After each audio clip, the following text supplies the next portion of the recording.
to Get Real with Estiel, a woman empowerment podcast hosted by Estiel Albaba.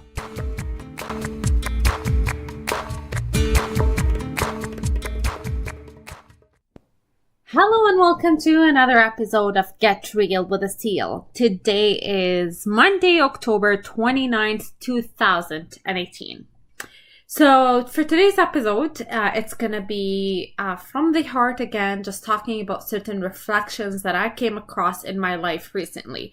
So if this is your first time tuning into my podcast, welcome. This podcast is meant for self-development and empowerment, whichever, gender or nationality you have. It's universal things that would most likely apply to you at one point in your life. I sometimes cover topics from books or readings or courses that I come across, and I share my lessons with everyone. But sometimes I also do episodes like this where it's simply off the cuff talking about certain experiences that I reflected on and came across in life through, living them versus reading them from a book. So this episode is one of those where I just simply close my eyes and address you from the heart. And these are normally the hardest episodes to record, not because the material in them is complicated. On the contrary, there is no material. It really is letting go of my logic and tuning into my heart and really saying whatever comes to mind. But it's more so because of the vulnerability I may expose myself to and what I share. And because I share these episodes of myself on LinkedIn and anywhere, a potential colleague can come across them, a client can come across them. And sometimes I wonder if I should be sharing these type of things in a professional setting. But ultimately, this is what life is all about. I'm not going to share like my romantic stories at work, for example, but this is a podcast that's really meant for me to get real, whether it's encouraging you to get real through giving you valuable lessons that I come across from a book, or encouraging you and inspiring getting real by me getting real by shedding the light on life stories of my own life. So whichever route I use, ultimately the end goal is to really just remove the mask and embrace our authenticity in every way we can. And authenticity, in my opinion, is letting go of who we think we should be and simply embracing who we are. And that comes along with facing our challenges heads on and talking about them openly so that we can connect with other human beings who might be potentially sharing more or less similar challenges, and we offer support and guidance along the way by simply connecting that way. So it's been a while since I opened to you from a vulnerable space, and I was called to do this episode in that particular regards. So let's see what comes up. So I've been recently single, and in one of the reflections I've had, because I'm approaching, I'm turning 30 next year. So 20s for me is really about exploring myself and my identity and who I am as a single woman and who I am as a woman in a relationship, because I got a few experiences to help me understand further what exactly it is that I offer in that regards. And every experience you go through, whether it's relationships or other experiences in other areas in life, it's either a experience to further help you understand what exactly you like and therefore you want, or it's an experience to help you understand what exactly you do not want. So whatever experience come into your life, it's always, always, always serving you. And that is the hardest part for us to understand, because when an experience is unpleasant, we often have really bad ways of looking at it, and we potentially self-sabotage ourselves by putting ourselves down for going through an experience like that. So the pain and the suffering of that experience could be elongated simply because of the dialogue that we have internally with ourselves. But what I've learned through the different self-development hacks that I came across, and now that I'm starting to apply them in life, is really how to to look at things positively and embrace the teachings it offers. One of the most important lessons I've had to learn in my 20s, as far as relationships are concerned, is that no one in this world, and I mean no one in this world, is supposed to validate you or complete you or love you more than you validate and love yourself. And this is probably the most important lesson I can share with you today because of how real it presented itself in my life on numerous occasions. So when you start looking at certain things in your life, whether you want to focus on the relationship aspect or your career or maybe your weight and health in general, there's always going to be patterns that you're going to start identifying. And these patterns can really help you to start understanding what the issue is. So let's say you're somebody who's always struggled with losing weight, and every time you start with a diet, you find yourself more or less cheating on this diet after a certain number of days, or unable to fulfill it to the best of your abilities, and it often fails. So if you were to reflect on every single time you started a diet and how long it took you before you started cheating or before you failed, then you're going to start identifying patterns. And these are the patterns that you have to put your magnifying glass on to help you further understand why exactly things are happening the way they are. In your career, similar things can happen. Every time you hit a plateau, or you feel frustration, or you're tempted to quit, or, whatever career you have, there's different things to look at there, but there's also patterns. And the reason I say that so confidently is because, humans are predictable. So whatever we live our lives, the way we live our lives is very, very predictable, because we are creatures of habit. And essentially, our habits determine our destiny, and our destiny would repeat itself. History repeats itself if our habits do not change. So I actually read this thing earlier, and I'm gonna pull it up so I can reflect on it with you as I'm saying this. So I'm saying, watch your thoughts, for they become words. Watch your words, for they become actions. Watch your actions, for they become habits. And watch your habits, for they become character. Watch your character, for it becomes your destiny.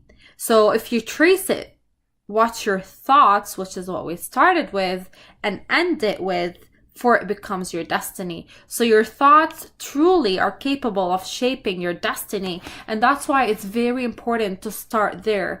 We start by understanding what exactly our thoughts are, and we try to control them, and we try to focus our thoughts on things that make us feel good, because things that make us feel good ultimately leads to certain habits that are gonna have a good impact in our life, which impacts our character and therefore our destiny.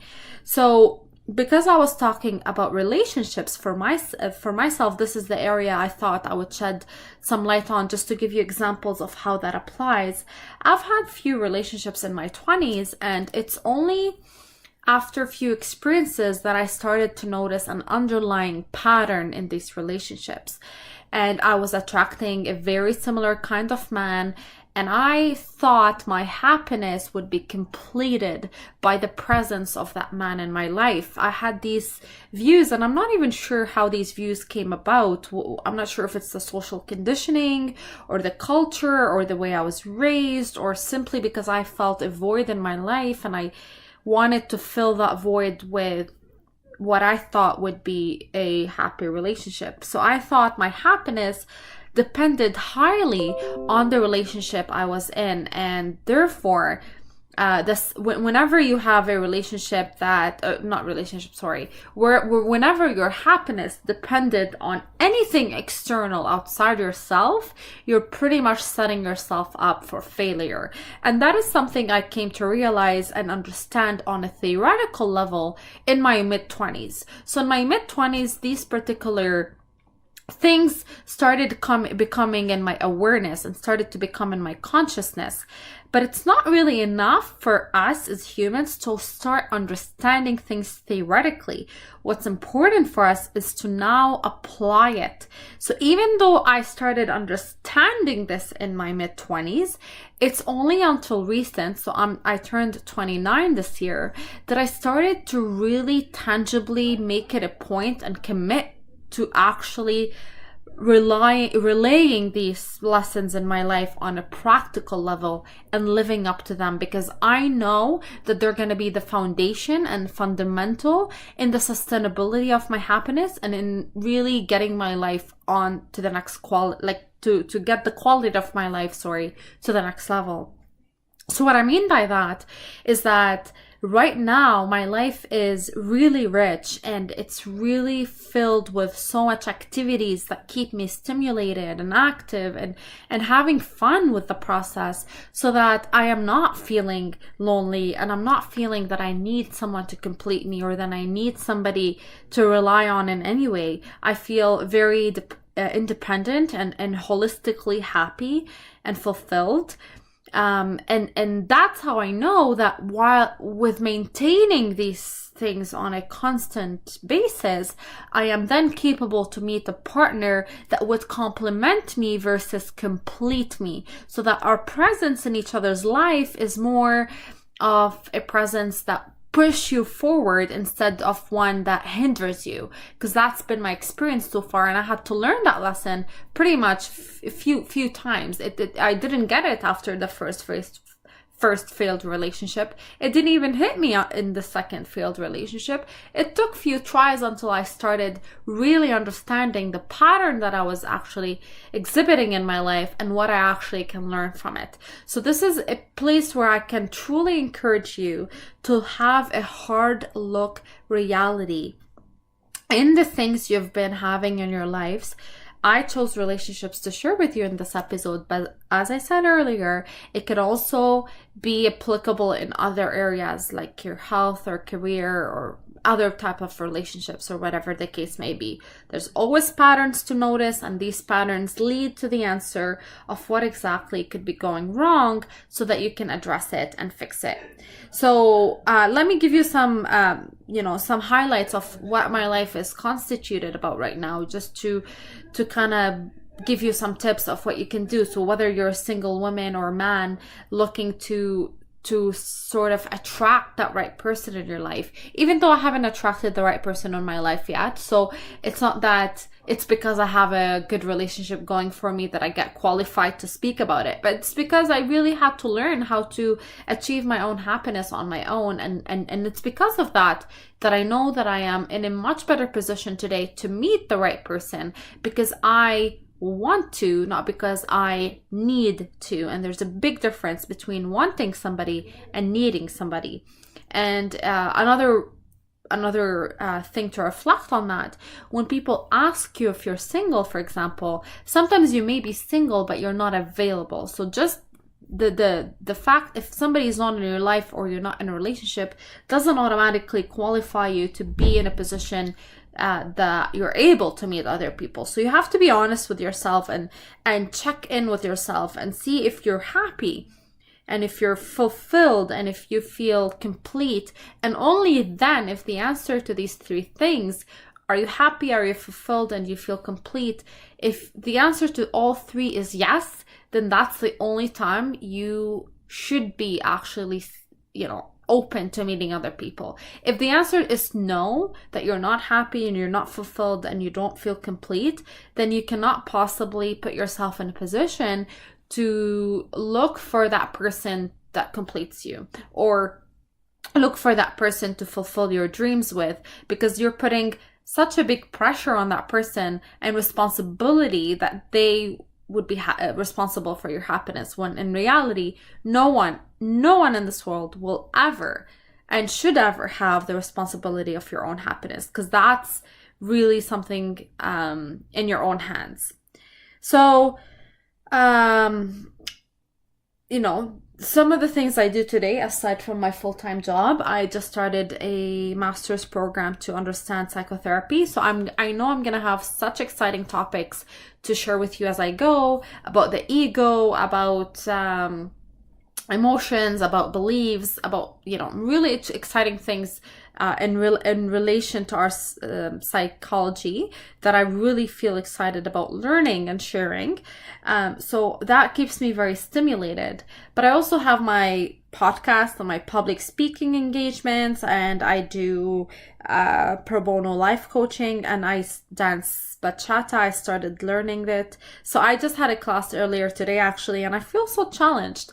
But the reason I really like to incorporate activities like this in my life is because when you're working in with numbers all day, for example, and you're stimulating your logic and your left side of the brain, you feel better when you start incorporating other activities that activate the right side of your brain, which is the creative and innovative side and artistic side. So if you are somebody right now who's working with logic and numbers and any type of career that requires you to use your left brain, I encourage you to incorporate activities in your lifestyle that help you stimulate your creativity. It really adds that balance to your lifestyle altogether, and it's helpful and it's fun. So I really encourage you to go out there and look for hobbies that keep you stimulated and keep you engaged and excited. And these are the things that you can start tricking yourself into feeling excited and happy, and ultimately you will start feeling like that for real. So even if at the beginning, let's say you're starting from a very bad place and you feel depressed, and you feel like you just can't get out of bed and life is becoming harder and harder, which, I've been there and this is the truth. But it's only after you start pushing yourself, whether it's registering in that course or going to that restaurant with your friends or just getting out of bed or watching a movie that's actually fun for you. So whatever it is that you feel you need in the moment, I do encourage you to get out there, put yourself out there, and start discovering new hobbies that you probably don't even know you enjoy. I never thought in a million years that I would start learning how to dance, because it's never been me. I feel like my body is rigid and I'm not flexible. But now that I started doing it, it's been so much fun and I'm enjoying it, and I can't wait to get better at it. And I'm really, really excited to see what kind of dancer I would be a year from now versus what I'm starting with today. So that at least gives me a goal and something to look forward to in my week. And these are little things that you can start doing to get yourself out there, to incorporate balance and fun in your life. Like, it really is about the journey, and we do need to incorporate fun in any way we can. Because guess what? Like I said earlier, our happiness is our responsibility, and I did have to learn it the hard way, and I fully embrace this lesson. Fully embrace it. It probably is one of the most important lessons in my life so far, and even though it comes from a vulnerable place, I happily share it with you because I wholeheartedly believe in it. And if we can learn from each other's wounds, we just heal quicker and offer each other support that we wouldn't have otherwise had. So feel free to reach out to me if you have any personal stories you'd like to share, if you need any type of support, if any way, if you want some tips or tools or somebody to talk to on any level, I'm happy to do that. I've had a few people reach out to me before because of something that resonated with them from my podcast. And these are the things that makes my day and really makes me want to share even more and encourage me and motivate me actually to get myself even more real with you, and keep this journey going. So please reach out to me and let me know if there's anything in this episode that resonated with you and what other topics you would like me to explore in the future episodes that can add more value to you. So I will leave it at that, and I absolutely look forward to future episodes. I hope this one offered you some value. I look forward to future episodes where we can learn, grow, and most importantly, get real together. Take care, everybody.